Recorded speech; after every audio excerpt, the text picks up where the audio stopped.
Good morning, everyone, and welcome to Activities for People Living at Home with Dementia.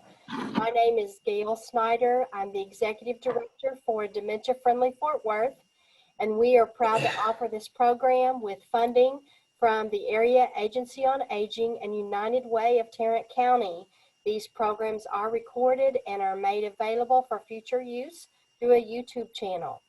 And today, our guest is Peggy Spear with the Amon Carter Museum of American Art, and we are talking about birds today. Birds. Birds. Birds. Hello, friends. And I think some of y'all might have talked about birds while I was on maternity leave because we had an exhibition, a photography exhibition up over the summer from artist in the Evans Archives, Elliot Porter, and those were all photographs. Yeah. But we're going a different route today. Let's Okay. pull it on up. All right. Ooh, wrong thing. Isn't there a Bible verse about mounting up on eagle's wings or something to that effect? Yeah, there's a hymn. Ah, okay. Well, I don't know where it's from in the Bible. At least I went to Catholic school growing up, so that was like one of the fan favorites. All the kids knew the words, so that one's like ingrained in my brain. All right, so we are doing birds, like Gail said.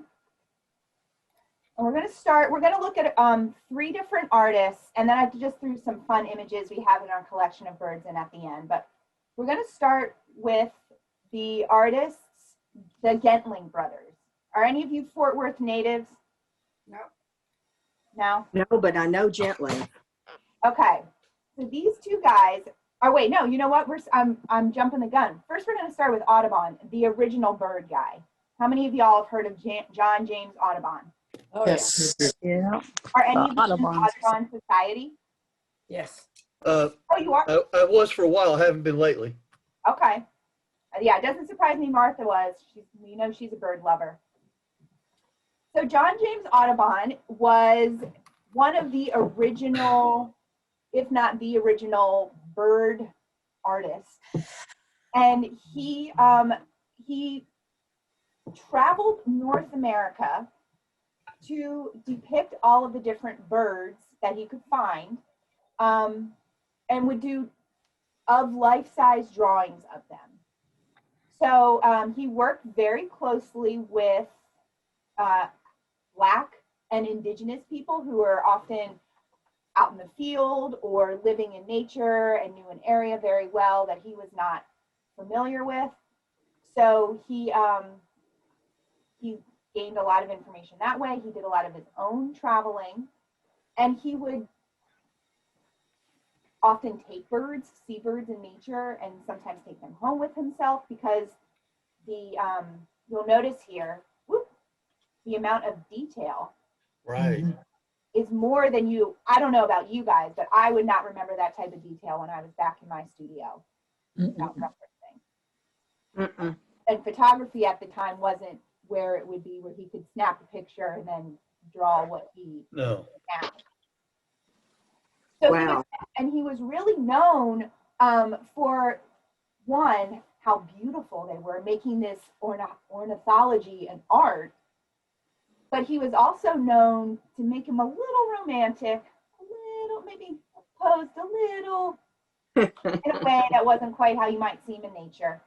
And so this turkey is a perfect example of, you might actually see a turkey walking around, you see some bamboo shoots in the background that you would never be able to. Oh, go ahead, Paulette.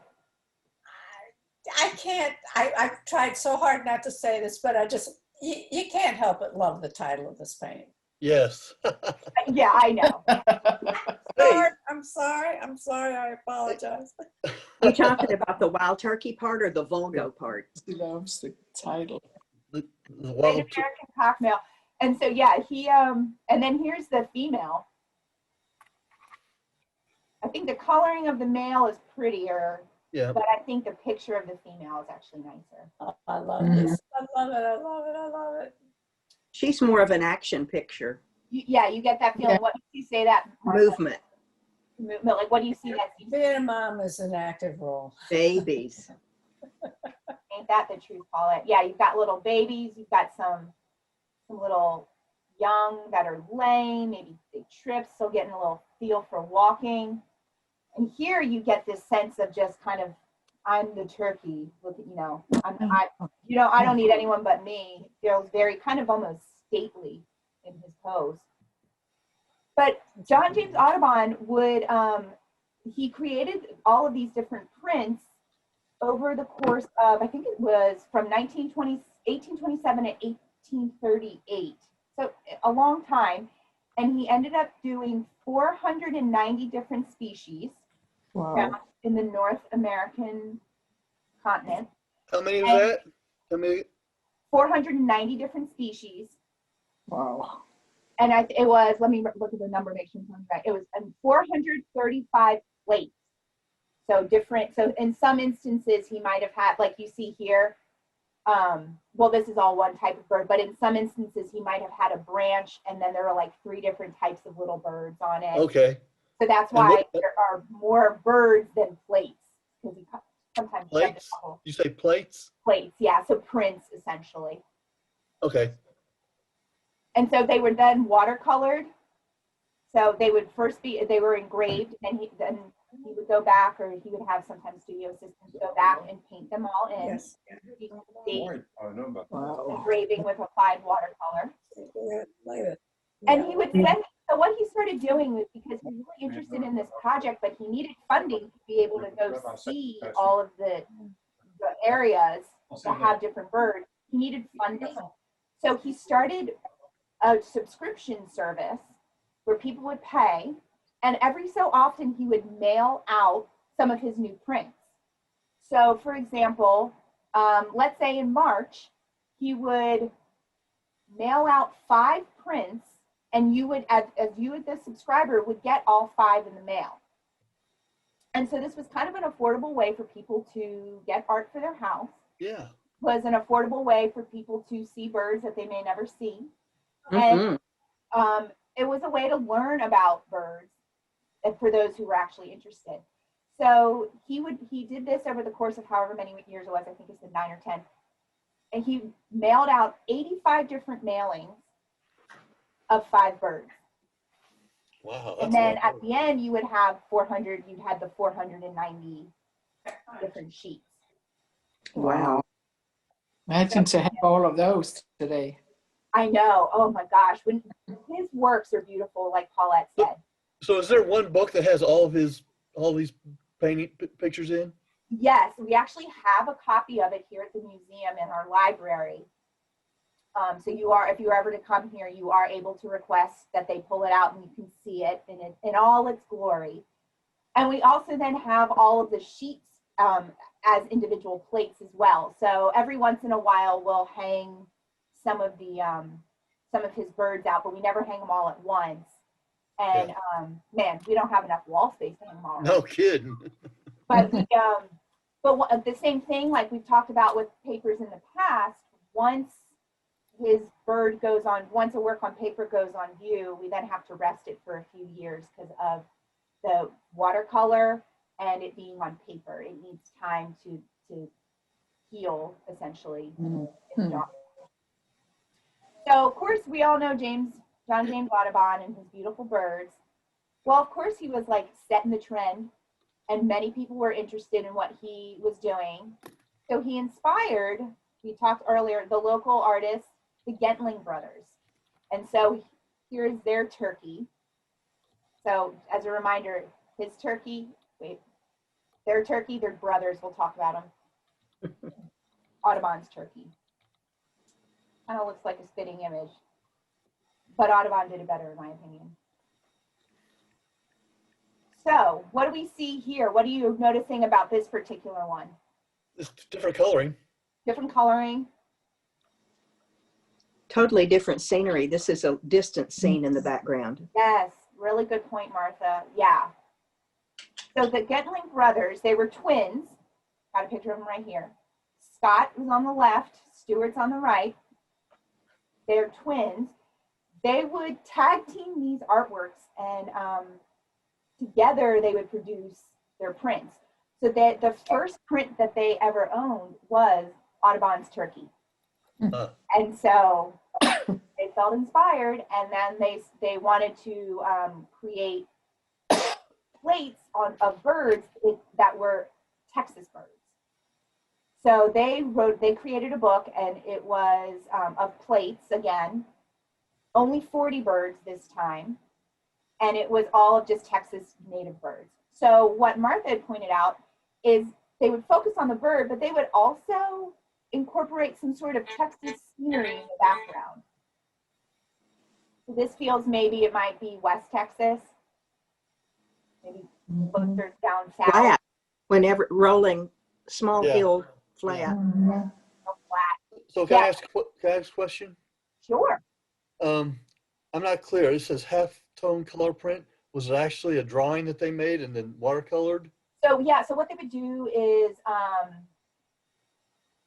Scott, wait, I confuse the twins all the time. So Stuart would draw it, and then they would transfer it. So he would draw the bird, and then they would put charcoal on the back side of that drawing, and then they would trace it onto the good paper. So halftone color print is sort of like newspaper print, a little nicer. And then they would go in and color it. So these are really fragile in that they're not on like heavy weighted paper the way some of Audubon's prints are. So similar, but they would draw then transfer. And whereas Audubon was doing engravings Okay. to make multiple prints of it, whereas they were tracing. So what kind of paper did they use again? Halftone, it's kind of similar to newspaper print. Okay. Like thin and A okay. little thinner, not as Yeah. not as thick, heavy. So they loved the turkey, and they were big Benjamin Franklin enthusiasts, as you know, one might be. And they really loved the turkey as well, because Benjamin Franklin had once suggested, instead of the eagle, we have the turkey be the national bird. Absolutely. So this was part of the reason why they were really gravitating towards. Well, just think if the wild turkey had become the national bird, what would Thanksgivings be like if we were eating the national bird every Are we day? stuffing it? Eagles instead. Really? We'd probably be eating Go ahead. something else for Thanksgiving. I think so. Goose. Right. We talked about a goose once, didn't we, Yetta? Maybe we did, yes.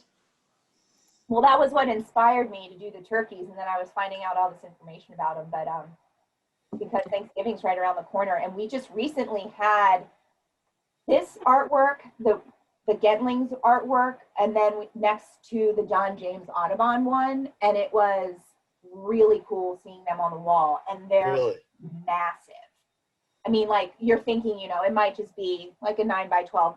It had a presence on the wall. It was very cool to see in person. Because yeah, John James Audubon would do this life size.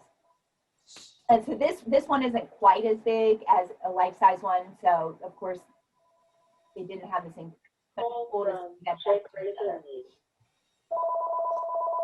All right, so let me think. Are there any other notes about this guy? So did you say they were local from Fort Worth or something? Yes, they are. They Oh. they actually, I think one of the twins just recently passed away in the last couple of years, and they had a big estate sale. So some people were able to snag some of their bird prints. Wow. Ooh. Yeah. So some people on staff went and got not their masterworks, so to speak, but other prints that they had. And they had a bunch of stuffed birds that they Oh, wow. bought from. So people on staff, some people grabbed some of their birds too.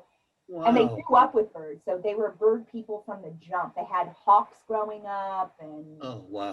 yeah, so they were bird people through and through. And but they're local, and you might know if you ever go to Bass Hall. They've done all the murals inside of Bass Hall. They have different murals around town, so the city really welcomed them. And then all of the bird prints used to belong to the Fort Worth Museum of Nature and Science. And just a couple of years ago, we received a large endowment, the Scott and Bentley endowment fund. And so we were gifted all of those prints from the Fort Worth Museum of Nature and Science, or History and Science. And now they're here. And Great. We just had before lockdown last fall, and then into the winter right before lockdown, we had 20 of the prints up, and then they rotated out for the other 20. So all 40 had been on view in the last year. Okay, how old are they? This picture of them is from 75. Yeah, they are. I should have written their life dates down. They died, I want to say, in like 2016 and 2018. I think they died close together, and I want to say they were in their 80s when they died.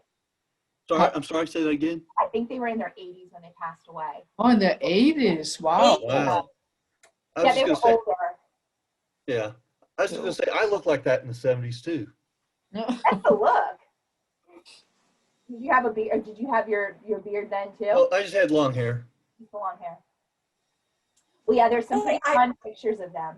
And the jewelry, the chunky gold jewelry. Yeah, from the chunky 70s. gold jewelry, yeah. Yeah, and look, I bet you knowing, they were kind of eclectic-y type of people. I bet you that was a turquoise cuff bracelet he's wearing. Don't you know? Yeah. And so, what did you say, they passed away?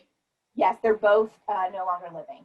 Oh, And one, gosh, I can't. So it's really interesting.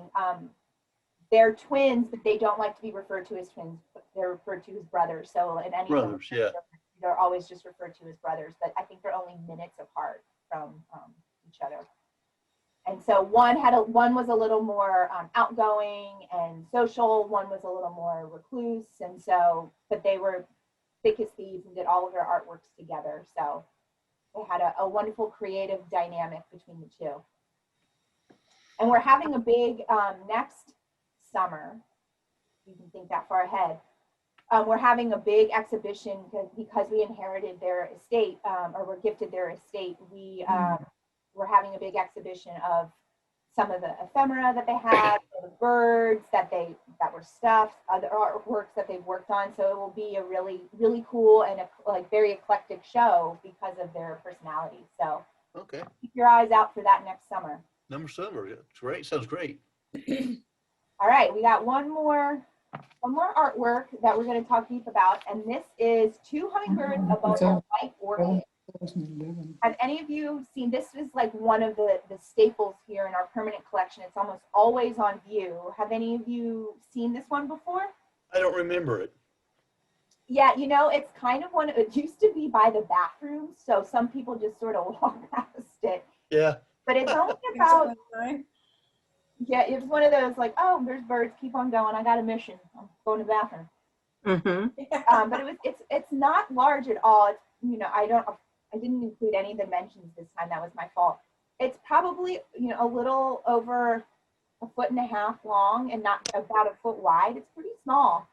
But it's so exquisite in its coloring. The color here on the screen does not do justice to how vibrant and lush this artwork feels. So what do we see? Tell me what y'all see. Well, I see kind of an odd mixture of mountains and tropical trees. Okay, yes. Costa Rica, maybe? Yeah, that would be correct. You're close. It's not Costa Rica, it's Brazil, but it is Brazil. And the orchid is painted in such a way that it looks like a flying bird. Oh, Yes, it does. what Yes, a it does. wonderful observation. My goodness. Yeah. And the detail on the leaves is incredible. I mean, the tiny little, it's beautiful. I love it. That's a little Georgia O'Keeffe. It is, yes. Before her time, yeah. Yes. Yeah, so this artist, we have a few other of his artworks on view that are not hummingbirds, but he was known as the hummingbird artist. He made a name for himself painting hummingbirds and orchids. And so this is one of his masterworks that we have on view. And so do you see, so we notice the big flower. I think that's where all of your eyes went first. Do you notice right above? Yeah, the hummingbirds. Yes, 2 hummingbirds. And again, we're looking, he's showing off, one, that he can paint them, but two, how they look, how you might see them in nature. Visualizing. One's a female, one's a male. So you're seeing this, the same of the species. And he, so he would go down, he went down to Central and South America 3 different times in earlier in his life. He went to Jamaica and then Brazil and somewhere else in Costa Rica, or somewhere else in Central America. And what he would do is he would make sketches out in the field, again, no cameras. There are cameras that would allow him to get the things he wanted. He would make quick sketches, but he would also capture birds. Any guesses on how he would capture these hummingbirds? With a net between trees. I wish he did it that way, Don. That sounds a little more humane. Oh, no. What he would do is he would go to these orchids or any plants and he would line it with glue. Oh, no. Yeah, and so then the bird would fly over, of course, and their little beaks would get caught. And he would wait until there was no longer a struggle, and then he would take these birds back up with him to New York. So he was able to paint these. Oh, no. I know, could you imagine doing that today? No, no. no. It would be insane. And every ASP, everybody would, PETA be coming at you. Yes. So he would do that. He would take the birds back with him, and then when it came to the flowers, he had a greenhouse essentially, and he would work with other botanists in the New York area so that these plants were available to him year round. So he was able to really paint the orchid even if it was out of season. But this is one of these really fun artworks that if you guys were here with me, I have a line drawing so you can kind of feel Oh, wow. that you can sort of see it's raised. But it's just a fun way because you want to get up real close and you can feel this is the actual size of the bird in the artwork. So you get a good feel. And we have little hummingbirds too. I mean, this is but a couple of inches. Mm-hmm. And very, very light. Yeah. You can kind of get a sense of how floatable these little birdies were and how easy it would be to actually travel with them once he unfortunately So caught them. Peggy, how big is this painting? It's, I don't have the exact dimension. You know what? I do have the exact dimensions. Let me look it up in my trusty book here.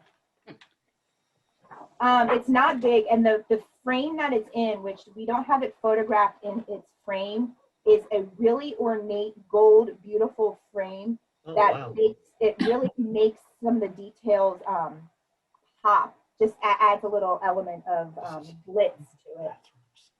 All right, so it is 18 inches, so yeah, 1.5 feet tall. That was a good guess. I'm surprised myself because I am the worst with math. I mean, there could be 5 of us in a room, and I'm like, yeah, there are about 50 people in here. My husband's like, what are you talking about? And then it's about 10 inches wide. Okay. Oh, it is Small. small. Okay. Yeah, and but the gold frame itself is several inches wide and very ornate and sticks out at you. So it has a larger presence because of the frame. Mm-hmm. But this one it used to belong to the modern couple of blocks down from us, and we ended up acquiring it early on when the museum opened. This does not seem like modern art to me. No, and I don't know enough about the modern museum, but I think this is that they thought the same thing, and that's why we acquired it. Didn't fit with what they were collecting. They're not even a collecting museum, no, they are, but they weren't collecting this type of art. So their decision to give it up was our gain, and so we now have it on view. And if you go to Crystal Bridges up in Bentonville, Arkansas, that's Yes. they have like an entire room of all of these different types of paintings that he's done. So Wow. yeah, it's really cool to see. So Oh, that's a neat place, Crystal Bridges. I've never been. We work with them all the time. So Oh, if you get a chance, go. Has anyone else been to Crystal Bridges up in Arkansas? No, Where's it unfortunately. at in Arkansas? Say that again. Where at in Arkansas is it? Bentonville. Okay. It's Bentonville? a Walmart family backed it, and that's why it's there. That's where Oh, the it's a neat casket. place. It No, really that's is cool. Batesville. Never mind. Hey, has anyone noticed today is a double numbered day? It's 11/11 11, of 11. 2020. Oh, that's right. Amazing. It's 11/11 of 2020. And is it 11? Make sure you That's do something, cool. do something twice today. I thought it was going to be 11 at 11 o'clock too, but it's 10:59. Yeah. Oh, doggone, I should have waited. Well, Yes. it's almost Yeah, 11 that's o'clock. It where I- wasn't after 11 on 11/11 of 2020. There you go. It's only 1 Somebody- minute till 11 though. That's right. Now we turn Oh, to, there you go. it's 11 o'clock. o'clock, So then, 2020. It's 11 on November the 11th. Happy Well, Veterans if you Day. wait till 11 after, it'd be 11/11, 2020, 11/11. Everyone Yeah, has to love get it. rich and throw a penny in a well, and everyone has to pray for anything good to happen right at that moment. It's like the best time. Oh, yeah. So My, while my The ones to know. Right. Happy Well, Veterans Day. chatting, I looked up the book of the paintings by John James Audubon, and there is a rare first edition from 1844. It's volume 2, and the selling price is $1,000. That's actually cheaper than I thought you were going to Wow. Yeah. Yeah. That is Yeah. Well, it's not in mint condition, and it's only volume 2. Okay. If it were Okay. both volumes, it probably would be more expensive. Well, what we can do is we can all pull our money together, get whatever version we can get a hand of, and we'll start doling them out. You get one, That's right. you get one. I'm okay with whatever I get. We It take doesn't turn look like having the it. book Hang is it. very big. We can take turns, like custody of a child, you know? I'm Right, getting right, turkey right. next That's month, right. you get the turkey next month. I like that idea. It says the book has 371 pages. Okay, so that's a little short because there should be 435, I believe. Okay, but this is volume 2. Yeah. So they probably have a lot of description in it. Yeah. So they probably split it into 2. But Yep. doesn't say what size the book is, like how tall and Yeah. how wide it is. It doesn't So look like The it's book's what you're thinking. The book we have here, it's, about half the size of me. Really? Yeah, it's massive. Because you said they were life size, Some of them right? are life size. And so, like, for Yeah. example, the flamingo he's got, which is a beautiful print, and I'm sure you've all seen versions of it. The flamingo's bending down, or the whooping crane is bending down. So, like, it's folding itself in a way that makes the paper a little smaller. So it's still life size, just not standing up life size. But That's interesting. there are some that you can purchase for under $50 Huh, if you Really? look for it on eBay. on eBay. And the tricky thing Interesting. about eBay is you don't know if it's authentic or not. Right. So if, Yeah. if you're going to go that route, go through like an auction house. Yeah. Yeah. Those are always better too, in better condition. So I've got a couple more birds. We're not going to get into the history of them, but just some beautiful bird pictures that I found. It's neat because one of the good things about digital is we're able to see artworks that are almost never on view or that we didn't even know we had. So this one you can see if you come in. This one you cannot see if you come in, but this is Arthur Fitzwilliam Tate, and he used to do a lot of these like weekly or monthly pictures that you could buy through Courier and Ives. So here's an example of one. Another photograph. It's a photograph. Like Yeah. that one. Oh, wow. Isn't that beautiful and so surreal? Mhm. It looks like it's a photograph. Yeah. I know, I stumbled across this one. I was like, I love this photograph. I have never seen it before. Wow.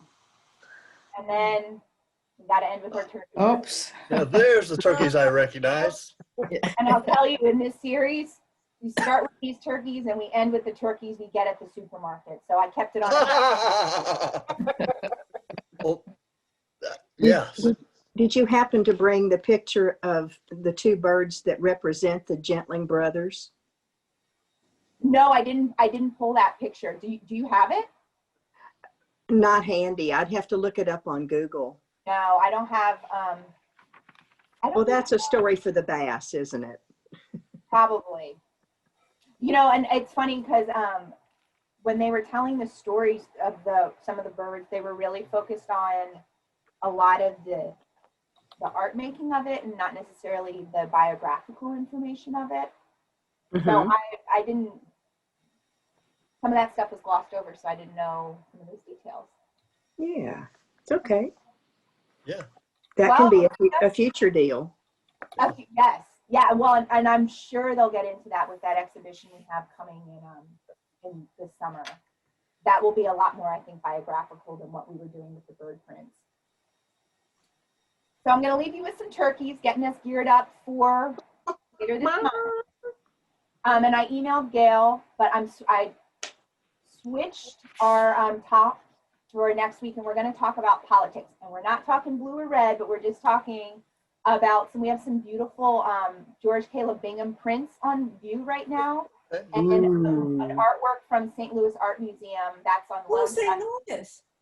Yes, Slam has a wonderful Bingham. My grandfather used to be a guard at the Art Museum in St. Louis. Oh, and they have beautiful grounds. How cool. Mm. So we're going to Yeah, look at those that's artworks so before cool. they go, but we won't have to get into the nitty gritty of the politics. So don't feel like you're walking into a debate. Okay. We ain't debating. Okay. It looks like this last picture of the turkeys is what you would today call free range. Sure. No, not really. I don't think. No?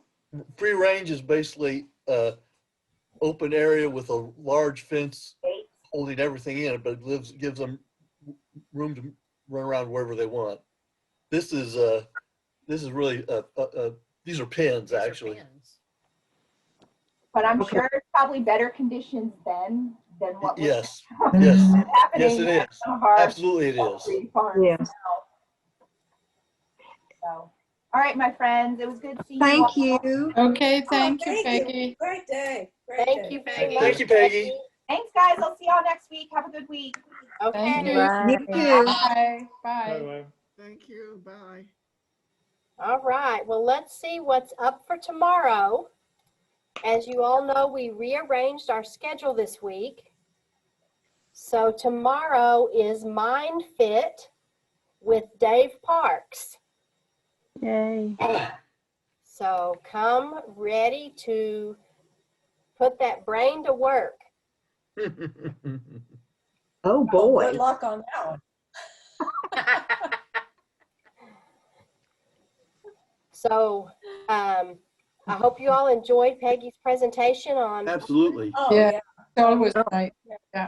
So she says she's going to have some political artwork. Mhm. Is she going to present to us through the end of the year? Yes. Okay. Don't Praise the forget the Lord. cafe. Isn't today Yes. Wednesday? Yes, It it is. is. So let me share that link. And Janine, thank you for the reminder. I'm Thank you, at my yes. office today, and I probably would have forgotten about it. I actually have some photographs of birds that I have that Can you share with us if today? I can find them quickly, I'll share them in the cafe. Okay. So I've just shared the cafe link in the chat box. Paulette, I will send it to you by email. Okay. All right. And whenever you click on that link, you will immediately leave this room and be in the other room, and you will arrive there before I can get there. So if you get there and you are alone, just hang out a minute and I'll be there shortly. You're I'm- magical. All righty. Well, I'm we'll say going- goodbye. Are you in there now, Gail? No, Yeah. I can't be two places at once, not even Okay. on the computer. Yeah, Okay. we'll send invites, everybody. We don't have time to go to the cafe today. Okay. Have a Bye. great We'll And day, we'll be, everybody. tomorrow. and we'll be Have a good singing one. tomorrow. Bye-bye. So, Okay. See you over in the cafe, those of you who can join us. Okay, so Okay. I Thank have you. to get there bye. through email. Bye. Yes, I'm going to send you an email, Paulette. Okay, all righty. Thank you, thank you.